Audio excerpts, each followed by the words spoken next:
තෙරුවන් සරණයි ආයිබෝවන්. ධර්මාචාර විභාග පන්තිය 59 වෙනි දවසේ සාකච්ඡාව. බෞද්ධ සමාජ දර්ශනය පොතට අදාළවයි ඉරිදා දවසේ රාත්‍රී 9ට අපි පවත්වන සාකච්ඡාව අපි පවත්වන්නේ. අද දවසේදී සමාජ දර්ශනීය පොතේ අලුත් පරිච්ඡේදයක් තමයි සාකච්ඡා කරන්නට තියෙන්නේ. ගිය සතියේ අපි එක පරිච්ඡේදයක් නිමා කළා. අද දවසේදී තවත් පරිච්ඡේදයක් ආරම්භ කරනවා. ඒ වගේම සාකච්ඡා කරනවා. හැමදාම මතක් කරනවා වගේ පිරිවෙන දහම් පාසල අපේ YouTube නාලිකාව, ඒ වගේම Facebook පිටුව, ඒ වගේම ධර්මාචාර විභාග පන්තියේ කමුතු ඔස්සේ මේ සියලු සාකච්ඡාවන් වලට ඔබට සම්බන්ධ වෙන්නට පුළුවන්කම තියෙනවා. මේ තියෙන්නේ අපගේ ලාංඡනේ සාමාන්‍ය පෙළ, ඒ වගේම ධර්මාචාර විභාගයේ දහම් පාසල් අවසාන විභාගයේ දහම් පාසල් විභාග සහ පාඩම් සම්බන්ධව පාසල්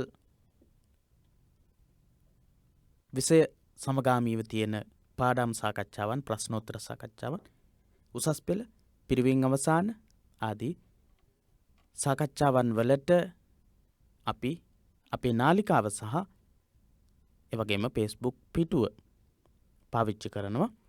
ඒ ඔස්සේ බොහෝ දේවල් ලබා දෙන්නට අපි කටයුතු කරනවා. 6 වෙනි පරිච්ඡේදයේ සමාජ දර්ශනීය පොතේ 6 වෙනි පරිච්ඡේදයේ ජාතිවාදයේ සහ සමාජ ස්තරායනය කියන පාඩම. මේ පාඩමේදී බුදුරජාණන් වහන්සේගේ ඉගැන්වීම, බ්‍රාහ්මණික ඉගැන්වීම ප්‍රතික්ෂේප කරමින් බුදුරජාණන් වහන්සේ ඒ අන්තගාමී මතවාදයේ, අන්තවාදී ඉගැන්වීම ප්‍රතික්ෂේප කරමින් දේශනා කරලා තියෙන ආකාරය, ප්‍රතික්ෂේප කරලා තියෙන ආකාරය ගැන තමයි කතා කරලා තියෙන්නේ, සාකච්ඡා කරලා තියෙන්නේ. ඒ වගේම තමයි මේ පාඩම ගොඩක් වැදගත් වෙනවා. බ්‍රාහ්මණික මතය ගැන බුදුරජාණන් වහන්සේගේ ඉගැන්වීම මොකක්ද කියන එක ගැන ඉතා පුළුල් විදිහට සාකච්ඡා කරලා තියෙන පාඩමක් තමයි ජාතිවාදයේ සහ සමාජ ස්තරායනය කියන පාඩම. ඒ නිසා අපිට ගොඩක් වැදගත් වේවි. අපි බලමු මුලින්ම මේ පාඩම හා සම්බන්ධව පහුගිය වර්ෂවල කොහොමද ප්‍රශ්න ඉදිරිපත් වෙලා තියෙන්නේ කියලා 2017 සහ 2018 අවුරුද්දේ කෙටි ප්‍රශ්නවල 6 වෙනි ප්‍රශ්නයේ විදිහට ඉදිරිපත් වෙලා තියෙන්නේ මේ ප්‍රශ්නය. මේ පාඩමට සම්බන්ධ ප්‍රශ්නයක්. ප්‍රශ්නය තමයි සමාජ සෝදකයෙකු ලෙස බුදුරජාණන් වහන්සේ චතුර්වර්ණ ඉගැන්වීම නිර්දය ලෙස ප්‍රතික්ෂේප කරමින් දේශනා කළ සූත්‍ර ධර්ම 3ක් නම් කර ඒවාට අයත් ඉගැන්වීම් 3ක් ගෙන හැර දක්වන්න කියන ප්‍රශ්නය. කෙටි ප්‍රශ්න පත්‍රයේදී ලකුණු 3ක් ලැබෙන්න පුළුවන්, ලකුණු 2ක් ලැබෙන්න පුළුවන්. මේ විදිහේ මේ ප්‍රශ්න ටික අනිවාර්යයි. මේ ප්‍රශ්න අනිවාර්යයි. එතකොට බලන්න උපදේශ පත්‍රිකාවේ උපදේශ දීලා තියෙන තැන කොහොමද කියන්නේ කියලා. උපදේශ දෙන කොටසේ තියෙන්නේ පළවෙනි ප්‍රශ්නය, එක කොටසේ ප්‍රශ්නයද දෙවන කොටසින් තෝරාගත් තවත් ප්‍රශ්න 4ක්ද ඇතුළුව ප්‍රශ්න 5කට පමණක් පිළිතුරු සපයන්නට කියලා තමයි කියන්නේ. එක කොටසේ ප්‍රශ්නයට පිළිතුරු මෙම ප්‍රශ්න පත්‍රයේම ලියා දෙක කොටසේ පිළිතුරු පත්‍රයේ සමග අමුණා බාර දෙන්න කියලා තමයි උපදෙස් ලැබිලා තියෙන්නේ. එහෙනම් පළවෙනි ප්‍රශ්නයට තමයි 2017-2018 අවුරුද්දේ මේ පාඩමට සම්බන්ධව ප්‍රශ්නයක් ඉදිරිපත් වෙලා තියෙන්නේ 6 වෙනි ප්‍රශ්නයේ විදිහට.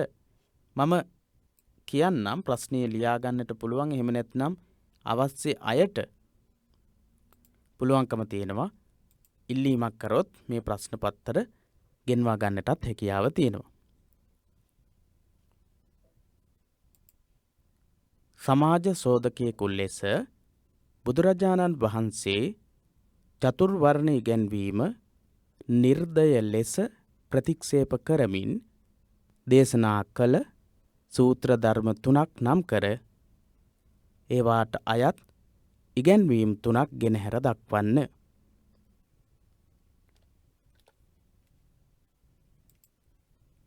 මේ ප්‍රශ්නේ. මේ ප්‍රශ්නේ තමයි 2017 2018 වර්ෂයේදී මේ පාඩමට අදාළව අහලා තියෙන්නේ. අපි බලමු මේ පාඩමේ මේ ප්‍රශ්නේ. සමාජ සෝදකයෙකු ලෙසින් බුදුරජාණන් වහන්සේ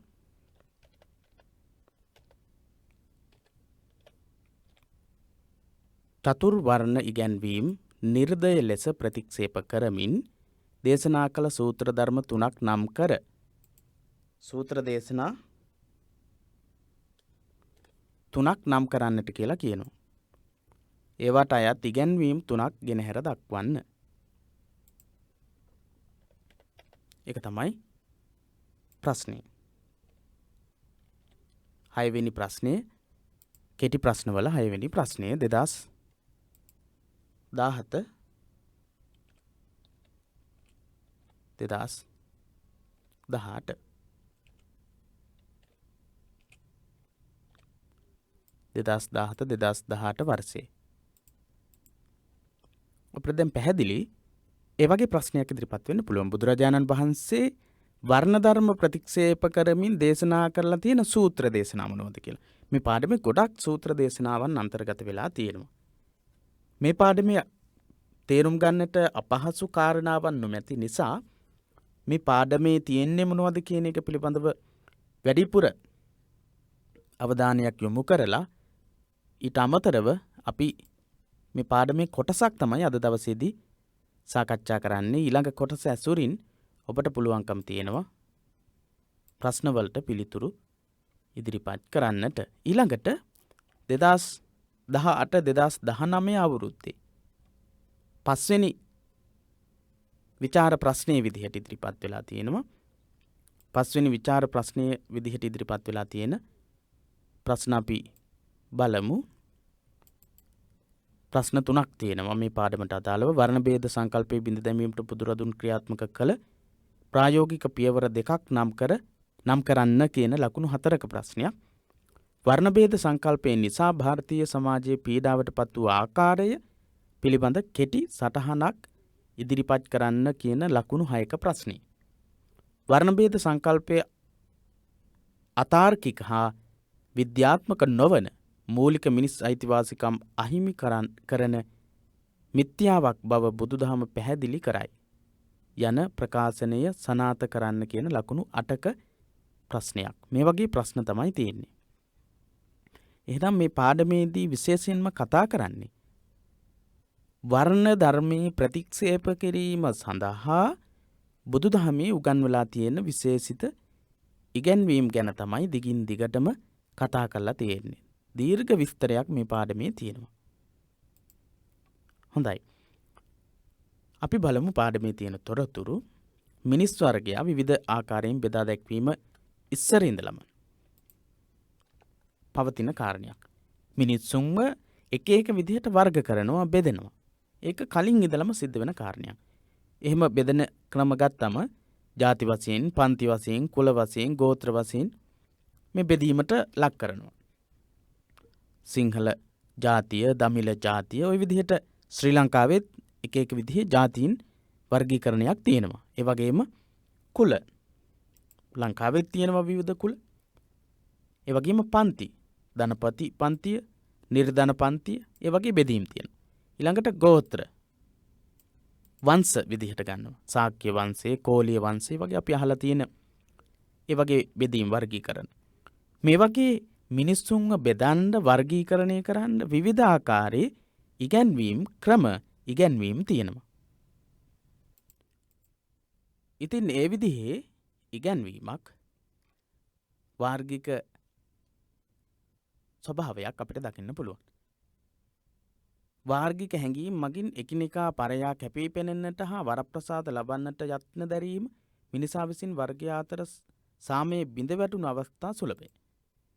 ඒ විදිහේ වර්ගීකරණ නිසා මිනිස්සු එක එක්කෙනා පරාජයට පත් කරලා එක එක්කෙනාට වඩා කැපී පෙනෙන්න උත්සාහ කිරීමත් එක්ක මොකද වෙන්නේ? වර්ග ભેදයත් එක්ක සාමය සමගිය ගිහිල්ලා තියෙනවා. චවි වර්ණය, හිසකෙස්, මුහුණේ විශේෂතා ආදී මුල් කරගෙන වර්ගීකරණයක් කරලා තියෙනවා මානව විද්‍යාව. චවි වර්ණය, චවි කියලා කියන්නේ හමේ වර්ණය අනුව, හිසකෙස් අනුව, මුහුණේ විශේෂතා අනුව කෝකසොයිඩ්, නෙග්‍රොයිඩ් සහ මොංගලොයිඩ් මේ වගේ වර්ගීකරණ. මේ වගේ වර්ගීකරණ බෙදීම් කරලා තියෙනවා මිනිස්සුන්ව. කොකසොයිඩ්, නෙග්‍රොයිඩ්, මොංගලොයිඩ් මේ වගේ වර්ගීකරණ. මේ තියෙන්නේ වර්ගීකරණේ පාසල් පෙළ පොතක තියෙනවා මේ සම්බන්ධව. මේ වර්ගීකරණේ අපිට දකින්නට පුළුවන් මේ හිස කේස් හැමේ වර්ණය අනුව තමයි මේ වර්ගීකරණ කරලා තියෙන්නේ. ඒ වගේ වර්ගීකරණ මිනිස්සු පිළිබඳව මේ තියෙන්නේ මිනිස්සුන්ව වර්ගීකරණයට ලක් කරපු අවස්ථාවක්. ඒක තමයි මේ මුලින් සඳහන් වුණේ. මේ වර්ගීකරණ වලින් කොටස් 3ක්. මෙතන ඔබට දකින්නට පුළුවන් කොකසොයිඩ්, නිග්‍රොයිඩ්, ඕස්ට්‍රලොයිඩ්, මොංගොලොයිඩ් කියලා වර්ග 4ක් තියෙනවා. පොතේ සඳහන් වෙන්නේ වර්ග 3යි. මේ වගේ වර්ග තියෙනවා. ඒ වගේම තමයි නත්සිවාදී කියලා හිට්ලර් විසින් නායකත්වයේ දෙන ලද චින්තන ක්‍රමයක් අනුගමනය කරපු පිරිසක් ලෝකේ ඉඳලා තියෙනවා. අදටත් හිට්ලර් කියන පුද්ගලයා ගැන කතා වෙනවා. නත්සිවාදීන් විදිහට හඳුන්වන්නට යෙදුනේ හිට්ලර් කියන පුද්ගලයා විසින් මෙහෙවන්නට යෙදුණු පිරිසක්. ඊතා අන්තවාදී ක්‍රමයකට ලෝකේ ඊතා පවිත්‍ර වර්ගයන් ගැන විශ්වාස කොට දරුණු ගැටුම් ඇති කළ පවිත්‍ර වර්ගයන් ගැන පවිත්‍ර මිනිස්සු ගැන සම්බන්ධ කරගෙන විවිධ ආකාරයේ ගැටලු ඇති කරගෙන අන්තවාදී ක්‍රමයකට ලෝකය විනාශ කරන්නට කටයුතු කරපු කෙනෙක් විදිහට තමයි පිරිසක් විදිහට අන්තවාදී පිරිසක් විදිහට සැලකෙනවා නත්සිවාදීහු පාඩමේ සඳහන් වෙන විදිහට. ඉතින් නත්සිවාදීන් හිට්ලර් විසින් තමයි නායකත්වයේ දෙමින් එයා ඒව මෙහෙයවන්නට යෙදුනේ. ජාතිය හැරුණු විට කුලය හා බැඳුණු වෙනත් ප්‍රභේද මුල් කරගනිමින් වරප්‍රසාද හා ලාභ ප්‍රයෝජන ලැබීමද සමාජයේ දක්නට ලැබෙන්නකි. මේ අය ඊතා අන්තවාදී ක්‍රමයකට ලෝකේ ඊතා පවිත්‍ර වර්ගයන් ගැන, ජාතීන් ගැන විශ්වාසයක් ඇති කරගෙන තමයි නත්සිවාදීන් අන්තවාදී ක්‍රියාපිළිවෙතක් අරගෙන ගියේ. ඊට පස්සේ කියනවා ජාතිය ඇරුණට පස්සේ කුලය වශයෙන් ප්‍රභේදකරණයට ලක් වෙලා යම් යම් ලාභ ප්‍රයෝජන ලබා ගන්න, වරප්‍රසාද ලබා ගන්න යම් යම් ගැටලු නිර්මාණය කරගෙන තියෙනවා. ಭಾರತೀಯ බුද්ධ කාලීනව පැවති මූලික බෙදුම වූයේ බ්‍රාහ්මණ, ක්ෂත්‍රිය, වෛශ්‍ය, ශූද්‍ර කියන වර්ගවාදී කුල ભેදය. බ්‍රාහ්මණ වර්ණය, ඊළඟට ක්ෂත්‍රිය වර්ණය, වෛශ්‍ය වර්ණය සහ ශූද්‍ර වර්ණය කියන වර්ණ 4 තමයි බුදුරජාණන් වහන්සේ පහළ වෙන සමය වෙනකොට ඉන්දියාවේ තිබුණේ. මේ තවත් එක බෙදීමක්. දහම් පාසල් අවසාන විභාගයේදීත් බ්‍රාහ්මණ, ක්ෂත්‍රිය, වෛශ්‍ය, ශූද්‍ර කියන මේ වර්ණ 4ට බෙදලා සමාජයේ පීඩාවට ලක් කිරීම සම්බන්ධව බුද්ධ චරිතය කියන පොතේ ලොකු විස්තරයක් සාකච්ඡා කරලා තියෙනවා. ඒ වගේම මේ පාඩමේදීත් මේ පිළිබඳව සාකච්ඡා කරලා තියෙනවා. ජාති, කුල, ගොත්ත, ගෝත්‍ර, වර්ණ යන පද හැම එකක්ම පාහේ මාරුවෙන් මාරුවට මෙම ප්‍රභේදයන් සඳහා පෙළ පොත්වල යොදා ඇත. ජාතිවාදී, ජාතිකමේ වශයෙන් වර්ගීකරණ, කුල වශයෙන් වර්ගීකරණ ඒවා තමයි මේ අපි සමහර පොත්වල දකින්නේ ජාති විදිහට, කුල කියන වචනයෙන් පාවිච්චි කරන් විස්තර කරන්නේ, ගොත්ත කියන වචනේ පාවිච්චි කරන්නේ, වන්න කියන වචන වලින් අදහස් කරන්නේ කුල ભેදය, ඒ වගේම ගෝත්‍ර, ඒ වගේම ජාති ભેද මේ වගේ ඉගැන්වීම්.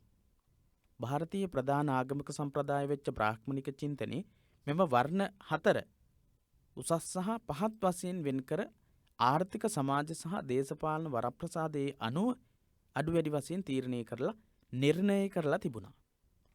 ಭಾರತೀಯ සමාජයේ බෙදලා තිබුණේ බ්‍රාහ්මණ ක්ෂත්‍රිය වෛශ්‍ය ශූද්‍ර කියන මේ වර්ණ හතරට අනුව මේ වර්ණ හතරට අනුව බෙදලා තිබුණු මේ බ්‍රාහ්මණික සමාජය තුළ පුද්ගලයන්ට ආර්ථික සමාජ දේශපාලන වරප්‍රසාද එක හා සමානව ලැබෙන තත්ත්වයට පත් කරලා තිබුණේ නැහැ.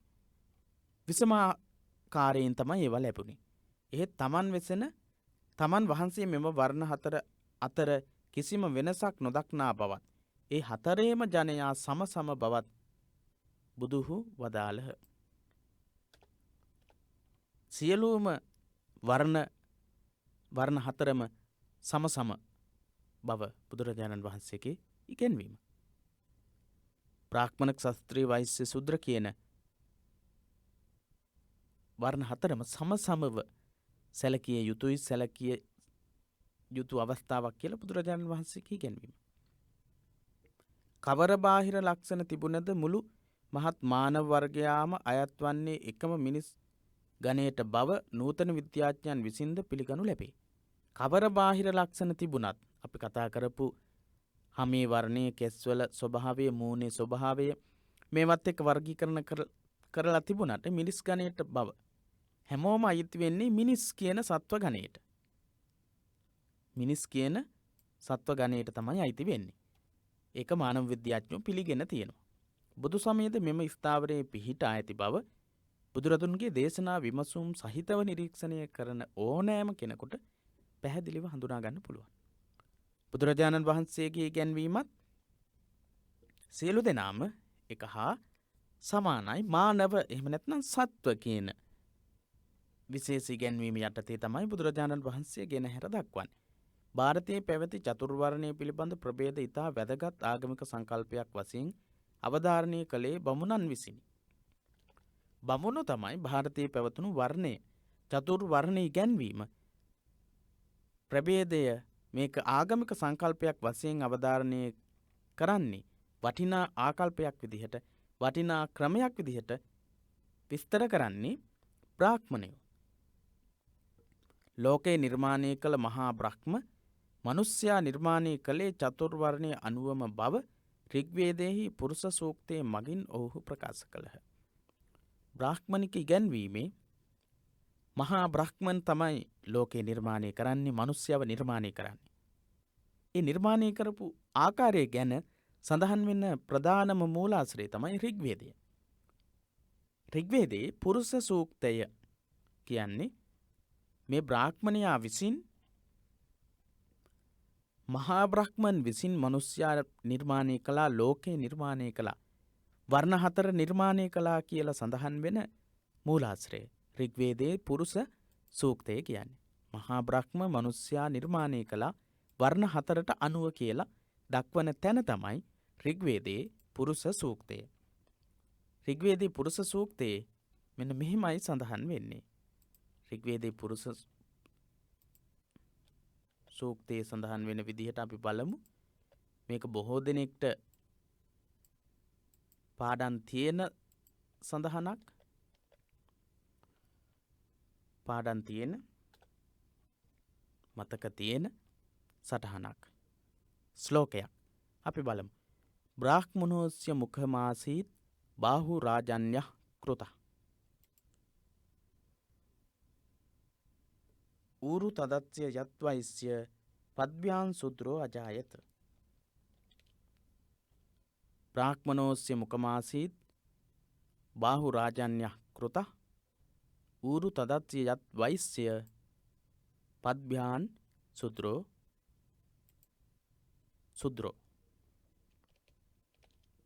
පද්භ්‍යාන් සුද්‍රෝ අජායත.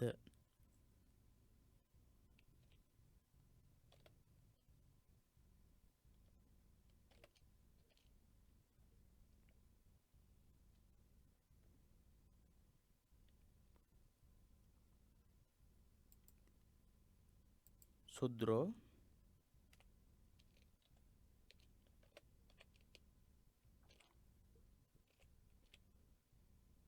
අජායත.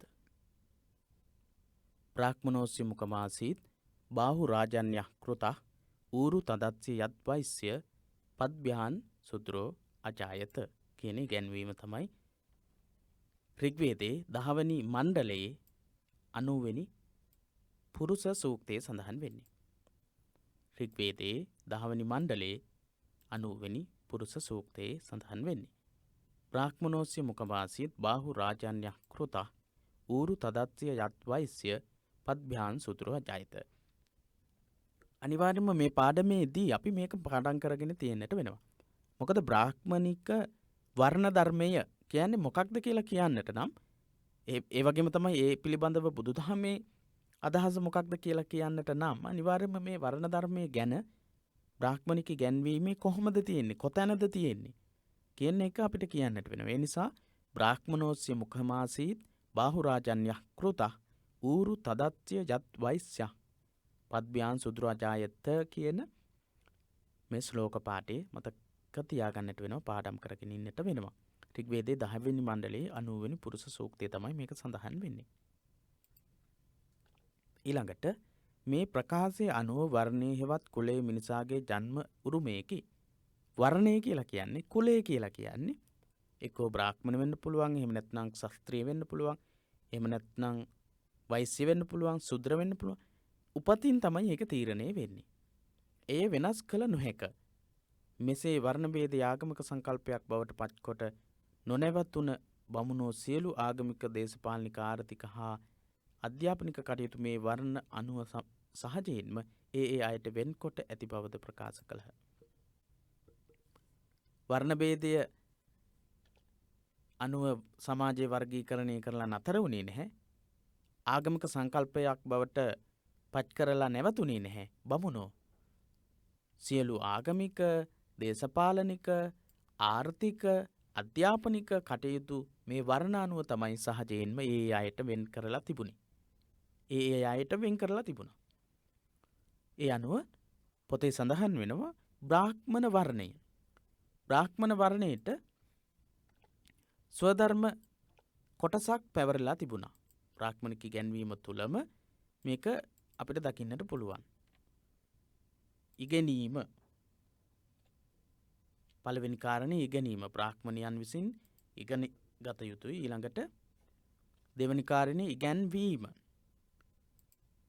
ඊළඟට තුන්වෙනි කාරණේ යාග හෝම කිරීම. ඊළඟට දන් දීම. ඊළඟට දන් පිළිගැනීම, දානේ පිළිගන්න එක. බ්‍රාහ්මණයන්ට පැවරලා තිබුණු ස්වධර්ම ඉගෙනීම, ඉගැන්වීම, යාග හෝම කිරීම, දන් දීම, ඊළඟට දන් පිළිගැනීම. මේවා උපතින්ම බ්‍රාහ්මණයට හිමි වෙන දේවල්. බ්‍රාහ්මණ කියන වර්ණයට තියෙන ස්වධර්ම ටික තමයි මේවා. උපතින්ම මේවා හිමි වෙනවා. උපතින්ම බ්‍රාහ්මණයන්ට මේවා හිමි වෙනවා. ඉගෙනීම, ඉගැන්වීම, යාග හෝම කිරීම, දන් දීම, දන් පිළිගැනීම. විශේෂ දේවල් සටහන් විදිහට ලියා ගන්න. ඊළඟට ශාස්ත්‍රීය වර්ණය. ප්‍රජා රක්ෂණය, රාජ්‍ය පාලනය,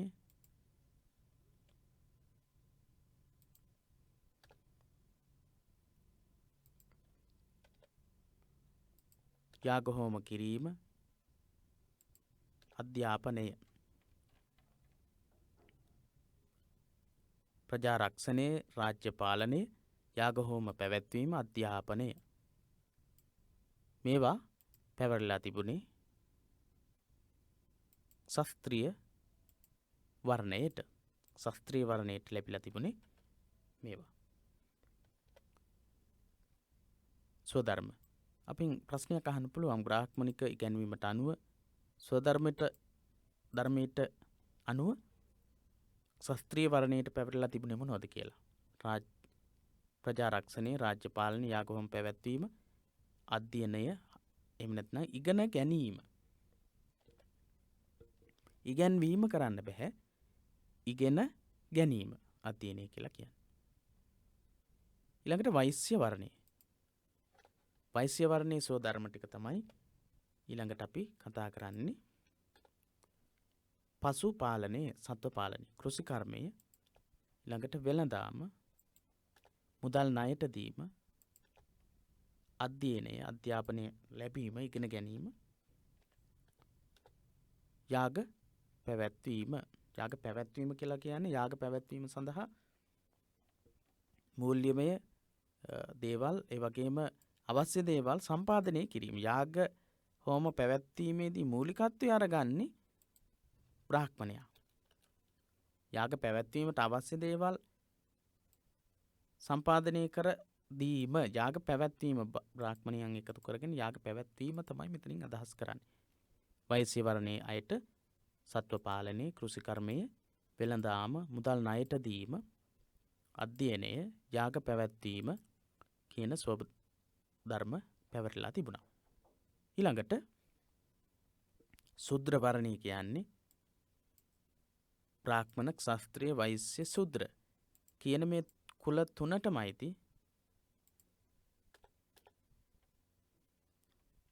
කාර්යයන් වලදී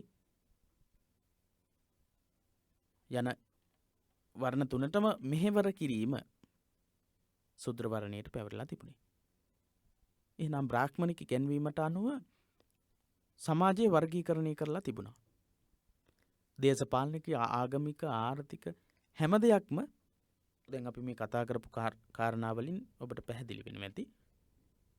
පශුපාලනය, කෘෂිකර්මය, වෙළඳාම, මුදල් ණයට දීම, අධ්‍යයනය, යාග පැවැත්වීම මේ ඔක්කොගේම තියෙන මොනවද? ආර්ථිකය සහ ඒ වගේම අධ්‍යාපනය සහ ආගමික ඉගැන්වීම ඔක්කොම වර්ණ ධර්ම වලට අනුව වර්ගීකරණය කරලා තිබුණා.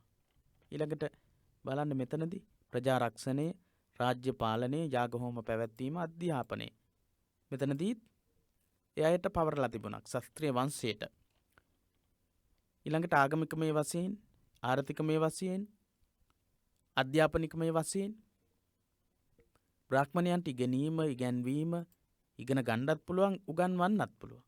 යාග හෝම කරන්නට පුළුවන්. දන් දෙන්න පුළුවන්. දන් පිළිගන්නත් පුළුවන්. මේ වර්ණයේදී ප්‍රජාරක්ෂණයේ, රාජ්‍ය පාලනයේ, යාග හෝම පැවැත්වීම, යාග හෝම පැවැත්වීම කියලා කියන්නේ බ්‍රාහ්මණයන් මූලික කරගෙන යාග හෝම පැවැත්විය යුතුයි. ඊළඟට ඉගෙන ගන්න පුළුවන්, උගන්වන්නට බෑ. ඊළඟට වෛශ්‍ය වර්ණයේ පශුපාලනයේ, කෘෂිකර්මයේ, වෙළඳාම, මුදල් ණයට දීම, අධ්‍යයනය, යාග පැවැත්වීම මේ කියන ආර්ථික ඒ වගේම දේශපාලනික දැන් මෙතන ගත්තොත් ප්‍රජාරක්ෂණය සහ රාජ්‍ය පාලනය කියලා කියන්නේ දේශපාලනික ක්‍රියාවන් දෙකක් මෙතනදී කරන්නට ඕන. ඒ වගේම තමයි ශාස්ත්‍රීය වර්ණයේ අය දේශපාලනයට සම්බන්ධ, රාජ්‍ය පාලනයට සම්බන්ධ අධ්‍යාපනයක් ලබන්නට ඕන. එහෙනම් මේ වර්ගීකරණය අනුව ස්වධර්ම අතර දේශපාලනික, ආගමික, ආර්ථික මේ හැම එකක්ම අන්තර්ගත වෙලා තියෙනවා. ඒ වගේ ඉගැන්වීමක් තමයි බ්‍රාහ්මණික සමාජයේ තිබුණේ. මේ එක් එක් කාර්යභාරය එම වර්ණයට අයත් ස්වධර්මීය වශයෙන් නම් කරන ලදී. ස්වධර්මයේ හැටියට තමයි හඳුන්වන්නට යෙදුනේ. මේවා සියල්ලක්ම ස්වධර්ම විදිහට හැඳින්වෙනවා. එම ධර්ම නිසි පරිදි අනුගමනය කිරීම ඊතා උතුම් ආගමික පැවැත්මක් බවත්, එසේ ස්වධර්ම අනුගමනය කිරීම මගින් විමුක්තිය ලද හැකි බවත් බ්‍රාහ්මණයෝ කියනවා. ඔය කියන තමන්ගේ ස්වධර්ම තමයි අනුගමනය කරන්නට ඕනේ. ඒවට පිටින් ක්‍රියා කළොත් විමුක්තිය ලබන්න බැහැ කියලා තමයි සඳහන් කරන්නේ. ප්‍රථම වර්ණ තුනේ අයට විපත්ති අවස්ථාවකදී තමන්ට වඩා පහත් වර්ණවල ධර්මයේද අනුගමනය කිරීමට අවසර දී තිබිනි. බ්‍රාහ්මණ වර්ණයටයි, ක්ෂත්‍රිය වර්ණයටයි, වෛශ්‍ය වර්ණයටයි, බ්‍රාහ්මණ, ක්ෂත්‍රිය, වෛශ්‍ය කියන වර්ණ තුනට තමන්ට ආපදාවක් සිද්ධ වුණොත් අනිත් ශුද්‍ර වර්ණයට අයත් දෙයක් උනත් කරන්න පුළුවන්. එය හඳුන්වන ලද්දේ ආපත් ධර්ම කියලා. ආපත් ධර්ම විදිහට තමයි හඳුන්වලා තියෙන්නේ.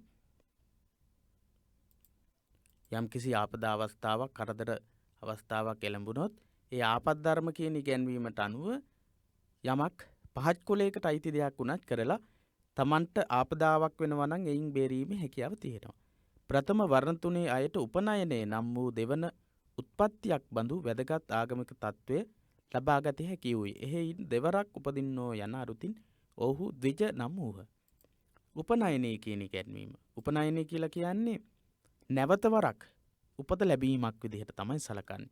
පළවෙනි උපත මහා බ්‍රහ්මන්ගෙන් ලබන උපත ඊළඟට ආගමික පුද පූජා රාශියක් සිද්ධ කරලා ඊළඟට ලබන උපත තමයි උපනයනය තුලින් ලබන උපත කියලා සැලකෙන්නේ. ද්විජ කියන තත්වයට පත් වෙන්නේ එතකොට. එතකොට මේ සඳහා වයස් සීමාවන් වෙන් කරලා තිබිලා තියෙනවා. බ්‍රාහ්මණ වංශිකයන්ට අවුරුදු 8කුත්, ශාස්ත්‍රීය වංශිකයන්ට අවුරුදු 11කුත්, වෛශ්‍ය වංශිකයන්ට අවුරුදු 12ක් විදියට. උපනයනයේ වයස් සීමාවන් තමයි උපනයනය කියන්නේ ආගමික පුද පූජා පවත්වලා උපනයනය කියන පිරිසිදු තත්වයට පත් වුණා කියලා මුළු සමාජයම පිළිගන්නේ ඊට පස්සේ. එහෙම නැත්නම් උපනයනය වෙච්ච නැති කිසිම කෙනෙක්ව කවුරුත් පිළිගන්නේ නැහැ. ඒ වගේ තත්වයකට ආගමික වත්පිළිවෙත් පවත්වලා ඒ ආගමික වත්පිළිවෙත් සම්පූර්ණ කිරීමත් එක්ක පත්වෙන තත්වයක් තමයි උපනයනය කියලා කියන්නේ. මේ උපනයනයට පත්වීමේදී බ්‍රාහ්මණ වංශිකයෝ අවුරුදු 8න් උපනයනයට පත් වෙන්න පුළුවන්. ශාස්ත්‍රීය වංශිකයන්ට අවුරුදු 11න්, වෛශ්‍ය වංශිකයන්ට අවුරුදු 12න් උපනයනයට පත්වීමේ හැකියාව තියෙනවා. ඒ විදිහට තමයි සඳහන් වෙන්නේ.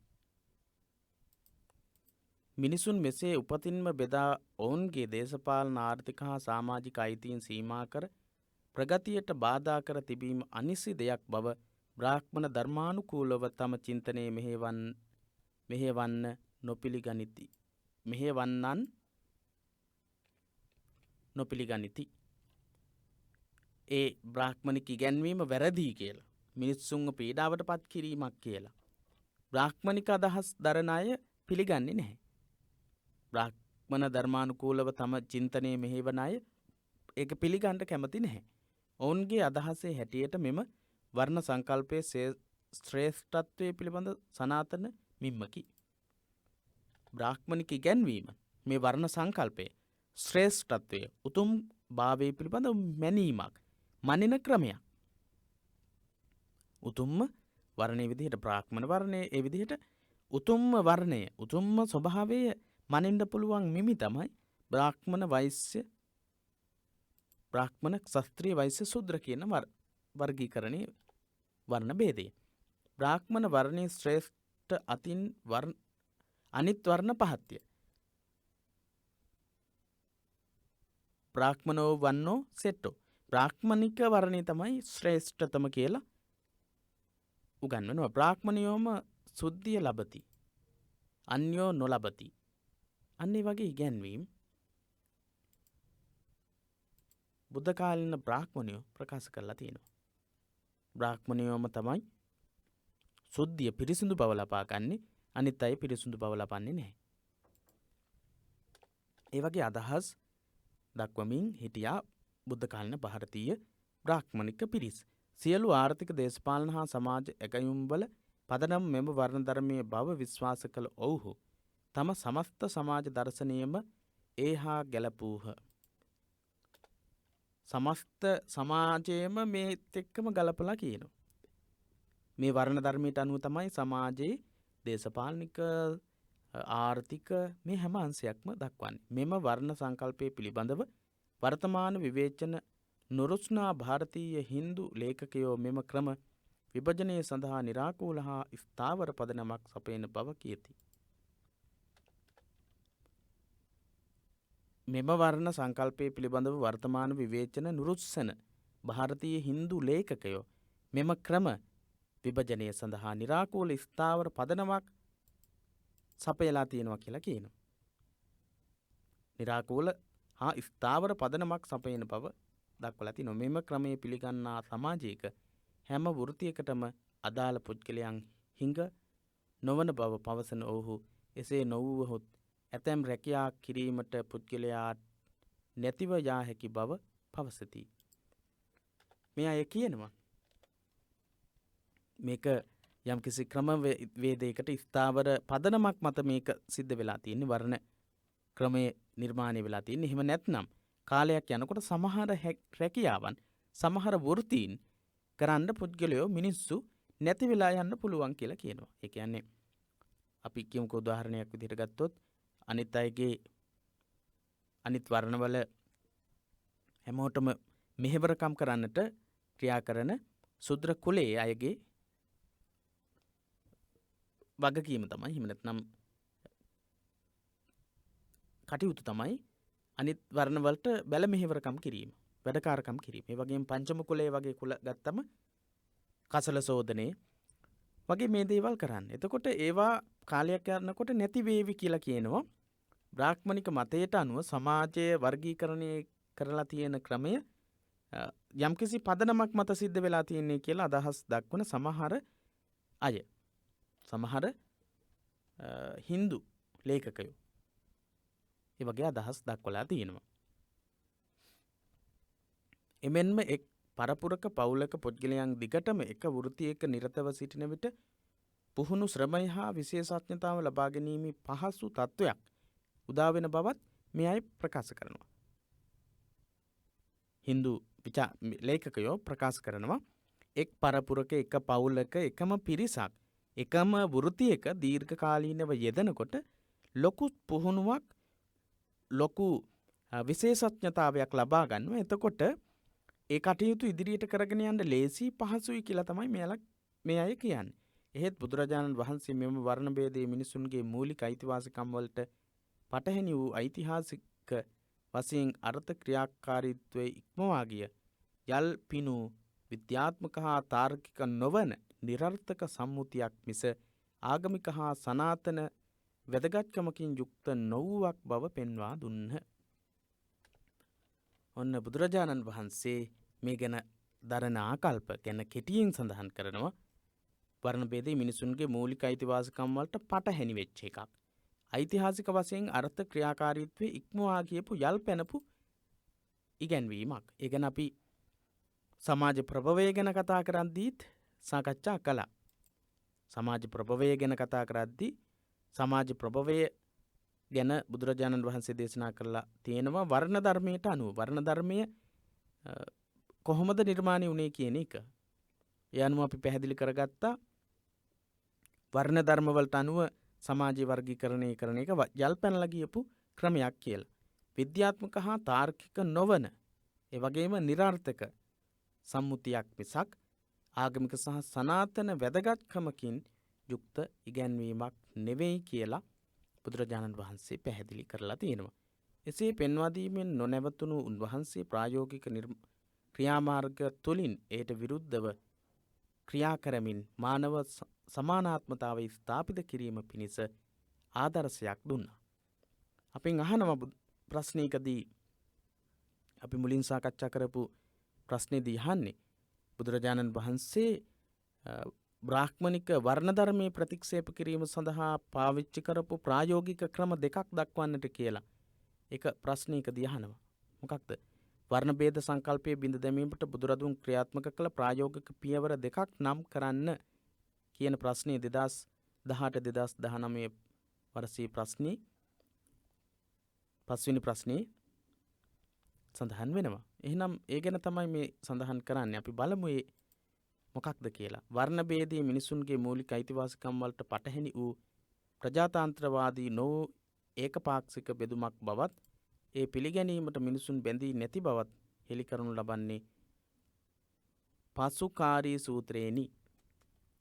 පසුකාරී කියන සූත්‍රයේදී බුදුරජාණන් වහන්සේ දේශනා කරනවා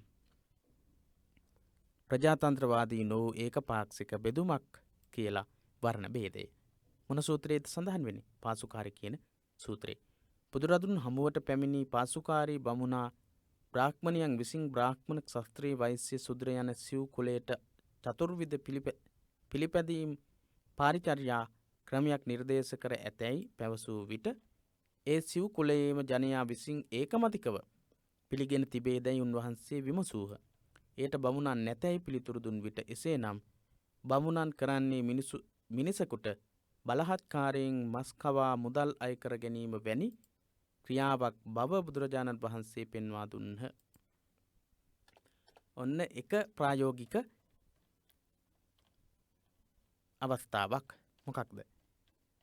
වර්ණ භේදයේ මිනිසුන්ගේ මූලික අයිතිවාසිකම් වලට පටහැනි වෙච්ච දෙයක් කියලා, ඒකපාක්ෂික දෙයක්, බමුණන්ගේ මතයට අනුව සිද්ධ වෙච්ච එකක් කියලා සඳහන් කරනවා පාසුකාරී කියන සූත්‍රේ. මොකක්ද ඒකෙන් අදහස් කරන්නේ?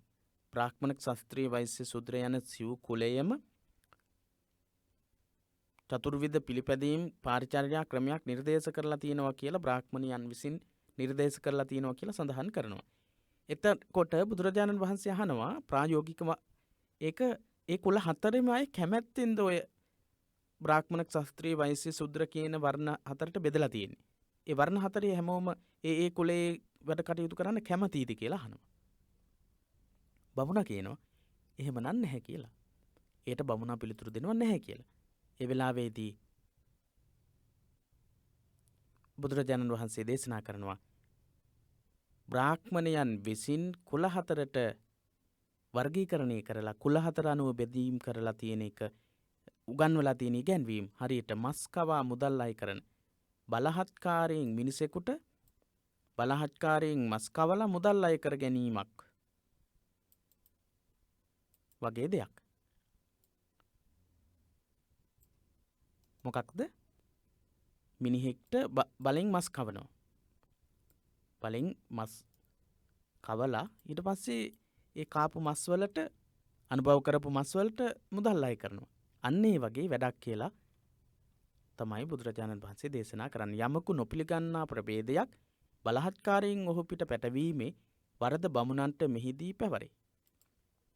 එහෙනම් යමක් නොපිළිගන්නා ප්‍රභේදයක් පිළිගන්න කැමති නැති දෙයක් බලෙන් පැටවීමක් තමයි වර්ණ ධර්ම විදිහට බමුණන් ක්‍රියාත්මක කරලා තියෙන්නේ. බමුණන් ප්‍රජාතන්ත්‍රවාදී නොවන ඒකපාක්ෂික ඒකාධිපති ක්‍රියාවක් කර ඇති බව ඒකෙන් පැහැදිලි වෙනවා. වර්ණ භේදයේ යුක්ත කිරීම පිණිස බ්‍රාහ්මණයන් විසින් ඉදිරිපත් කරන ලද ඥාන විභාගයේ පදනමද ඥාන විභාග මය පදනමත් බුදුරදුන්ගේ විවේචනයට ලක් වෙනවා. ඔන්න එකක් අපි කතා කළා. ඒකපාක්ෂිකව අනිත් අයගේ කැමැත්තක් නැතිව බමුණන් විසින් වර්ණ ධර්මයට අනුව බෙදීමක් කරලා තියෙන එක බුදුරජාණන් වහන්සේ ප්‍රායෝගිකව විවේචනය කළා. මිනිසෙක්ට බලෙන් මස් කවලා සල්ලි අය කරගන්නවා වගේ දෙයක් කියලා. ඊළඟට ඥාන මාර්ගයේ ඥාන විභාගමේ පදනම බ්‍රාහ්මණයන් විසින් ඉදිරිපත් කරන ඥාන විභාගමේ පදනම බුදුරජාණන් වහන්සේගේ ප්‍රායෝගික විවේචනයකට ලක්වෙච්ච අවස්ථාවක්. බමුණන් මෙම වර්ණ භේදය සනාථ කරන්නේ ඒ වෛදික ශ්‍රුතියෙහි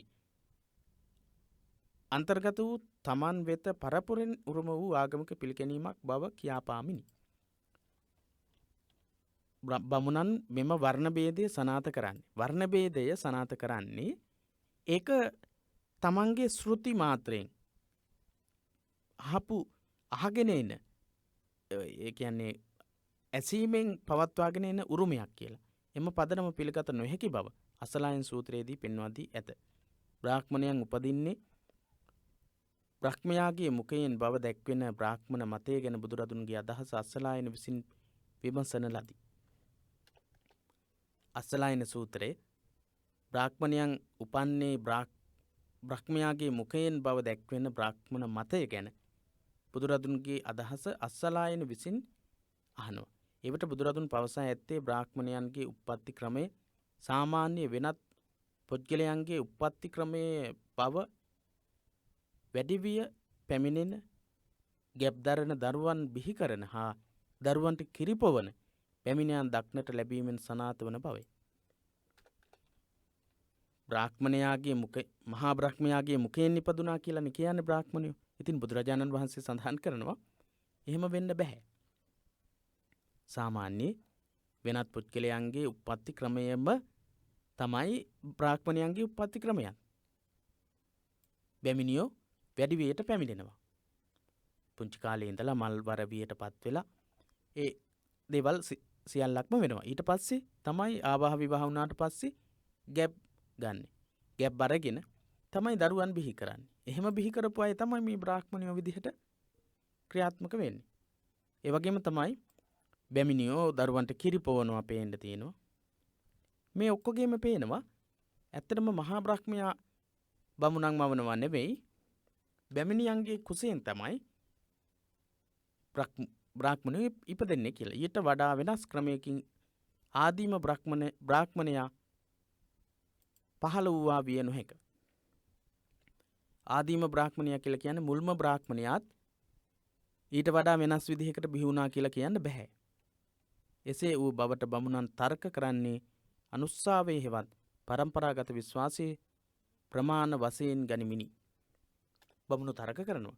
නෑ මුල්ම බ්‍රාහ්මණයා එහෙම නෙවෙයි ඉපදුනේ මහා බ්‍රහ්මයාගෙන් කියලාම කියනවා. අනුස්සාවය එහෙම නැත්නම් අනුස්සවයෙන් ඇසූ පමණින් තමයි ඒක බමුණු එහෙම කියන්නේ. එහෙත් පරම්පරාගත විශ්වාස ඇත්ත වීමට මෙන්ම බොරු වීමටද ඉඩ ඇති බව බුදුරජාණන් වහන්සේ විසින් දක්වා ඇත. බුදුරජාණන් වහන්සේ දක්වනවා අනුශ්‍රවයෙන් එහෙම නැත්නම් ඇසූ පමණින් පවත්වාගෙන එන දේවල් ඇත්ත වෙන්නත් පුළුවන් බොරු වෙන්නත් පුළුවන් කියලා. එතකොට අස්සලායන සූත්‍රයේ සඳහන් වෙනවා බුදුරජාණන් වහන්සේ ප්‍රායෝගිකව පෙන්눔 කරනවා. බැමිණියෝ ගැබ් ගන්නවා, ඒ වගේම පුංචි බමුණු දරුවන්ට කිරිපොවනවා. ඒ වගේ දේවල් සිද්ධ වෙනවා. ඒ නිසා මේ බ්‍රාහ්මණයා විසින් මේ වර්ණ ධර්මය ගැන සඳහන් කරන දේ පිළිගන්න බෑ කියලා සඳහන් කරන අවස්ථාව එක ප්‍රායෝගික අවස්ථාවක්. ඊළඟට චංකී සූත්‍රයේදී උන්වහන්සේ වදාළේ මම මේ දකිමි මම මේ දනිමි යනුවෙන් කියාපාන්නට සමත් අයෙකු බමුණු පරපුරේ කිසි කලක නොසිටින බවයි. මම මේක දන්නවා මම මේක දැකලා තියෙනවා දැකලා තියෙනවා කියලා කියන්න පුළුවන් කිසිම කෙනෙක් නැහැ. බමුණුන්ගේ ඉන්නේ ඔක්කොම මහා බ්‍රහ්මයාගේ ඉගැන්වීම කියලා විශ්වාස කරන ඇසූ පමණින් පිළිගත් පිරිසක්. අනේ නිසා තමයි චංකී සූත්‍රයේදී බුදුරජාණන් වහන්සේ දේශනා කරන්නේ මම මේ දකිමි හෝ මම මේ දන්නවා කියලා කියන්න පුළුවන් එකම බ්‍රාහ්මණෙක්වත් නැහැ කියලා. හැමදෙනම හුදු සාම්ප්‍රදායික විශ්වාසීම දක්වන බව තමයි බුදුහාමුදුරුවෝ ප්‍රකාශ කරන්නේ. එසේ හේයින් බමුණන්ගේ විශ්වාසය අන්ධයන්ගේ පෙරහැර බඳුය. අන්ධයන්ගේ පෙරහැර වගේ වැඩක්. අන්ධයන්ගේ පෙරහැර. මුලින් ගමන් කරන අන්ධයාට මග නොපෙනේ. අන්ධයෝ කණ්ඩායමක් ඉන්නවා. මොකක් හරි කනවැලකුත් අරගෙන තමයි යන්නේ. මුලින්ම අන්ධයෙක් ඉන්නේ. ඔහුගේ ඒ කනවැල වේවැල අල්ලගෙන යනවා. අල්ලාගෙන පස්සෙන් යන අය අතර අන්තිමයා දක්වා කිසිවෙක්ද මග නොදනිති. ඔක්කොම අන්ධයෝනේ. ඒ නිසා ඉස්සෙල්ලාම අල්ලගෙන යන කෙනා පිටිපස්සේ ඒ කනවැලේ එල්ලිලා යනව ඇරෙන්න. කවුරුවත් ඒ යන්න ඕන තැනද නොයන්න ඕන තැනද කියලා දන්නේ නැහැ. අන්න ඒ වගේ අන්ධයෝ කණ්ඩායමක් වගේ තමයි බ්‍රාහ්මණයෝ. නිවැරදි දේ මොකක්ද කියලා දන්නේ නැතිව කනවැල අල්ලගෙන ඉස්සෙල්ලාම යන අන්ධයා පිටිපස්සේ යන අන්ධයෝ කණ්ඩායමක් වගේ කියලා බුදුරජාණන් වහන්සේ සඳහන් කරනවා. එහෙනම් ප්‍රායෝගිකව බ්‍රාහ්මණික වර්ණ ධර්මයේ ප්‍රතික්ෂේප කරපු තවත් අවස්ථාවක් තමයි චංකී සූත්‍රයේ සඳහන් වෙන ඉගැන්වීම අන්ධයෝ කණ්ඩායමකට උපමා කරලා. එහින් අනුශ්‍රාවයේ වැදගත් ප්‍රමාණයක් නොවන හේයින් කුල භේදයේ වැදගත් බව එමගින් තහවුරු නොවේ. කුල භේදයේ වැදගත්කම ඒක තුලින් පැහැදිලි වෙන්නේ නැහැ. හොඳයි අපි අද දවසේදී එපමණයි කතා කරන්නට අදහස් කරන්නේ. ඉන් එහාට සාකච්ඡා කරන්නේ නැහැ. අපි ඔබට සිහිපත් කළා බුදුරජාණන් වහන්සේ දිගින් දිගටම විවිධාකාරයෙන් මේ විදිහට බ්‍රාහ්මණික ඉගැන්වීම් එක ප්‍රතික්ෂේප කරපු ආකාරයන් ගැන බුදුරජාණන් වහන්සේ ඒවා කරුණු සහිතවම ප්‍රතික්ෂේප කරන විදිහ ගැන තමයි පාඩමේ ඊළඟට සාකච්ඡා කරලා තියෙන්නේ. එහෙනම් ඊළඟ කොටසේ තියෙන කොටස් කියව ගන්න. එතකොට ඔබට පුළුවන්කම තියෙනවා බුදුරජාණන් වහන්සේගේ ඉගැන්වීම් මොනවද? බ්‍රාහ්මණික සංකල්ප ප්‍රතික්ෂේප කරපු ඉගැන්වීම් මොනවද කියලා ලොකු හොඳ පැහැදිලි අවබෝධයක් ඇති කරගන්නට පුළුවන්. බ්‍රාහ්මණික මතයේ බ්‍රාහ්මණික ඉගැන්වීම අර්ථ ශූන්‍ය දෙයක් බව අවබෝධ කරගන්නට ඒ කරුණු ඔබට ගොඩක් වැදගත් වේවි. එහෙනම් අද දවසේ සාකච්ඡාව එපමණයි අපි සිදු කරන්නට බලාපොරොත්තු වෙන්නේ. ඊළඟ දවසේ සමාජ දර්ශනීය පොතට අදාළව අපි තවත් පරිච්ඡේදයක් සාකච්ඡා කරන්නට බලාපොරොත්තු වෙනවා. ඒ වගේම ධර්මාචාර්ය විභාග පන්තිය ඔස්සේ WhatsApp සමූහයේ ගෲප් එක ඔස්සේ අපි ප්‍රශ්න ටික ලබා දෙන්නම්. ඒ ප්‍රශ්නවලට පිළිතුරු සපයනකොට ඔබට ඉතිරි කොටස හොඳින් අවබෝධ කරගන්නට පුළුවන්කම ලැබේවි කියලා අපි විශ්වාස කරනවා. යම්කිසි ගැටලුවක් ප්‍රශ්නයක් තියෙනවා නම් අප වෙත ඉදිරිපත් කරන්න. එහෙම වුණොත් ඊළඟ කොටසත් අපිට සාකච්ඡා කරන්නට පුළුවන්කම හැකියාව තියෙනවා. එහෙමනම් පිරිවෙන දහම් පාසල අපේ සියලු සම්බන්ධතා සමගින් අද දවසේ සාකච්ඡාවෙන් සමුගන්නවා. ඊට මුලින් සිහිපත් කරන්නට ඕන දහම් පාසල් අවසාන විභාගයේ ළඟදීම පැවැත්වෙන්නට નિયમિત බව ආරංචි මාත්‍රයෙන් දැනගන්නට තියෙනවා. එහෙම වුණොත් අපි ඔබට දැනුවත් කරන්නම්. ඊළඟ සතියේ ධර්මාචාර්ය පන්තිය මදකට ප්‍රමාද කරලා දහම් පාසල් අවසාන විභාගයට අදාළ ඒ දරුවන්ට වැදගත් වෙන දේවල් මේ දවස්වලත් සාකච්ඡා කරන්නට අදහසක් තිබෙනවා. ඒ කාරණියත් සිහිපත් කරන ගමන් අද දවසේ සාකච්ඡාවෙන් සමුගන්නවා. තෙරුවන් සරණ ප්‍රාර්ථනා කරමින්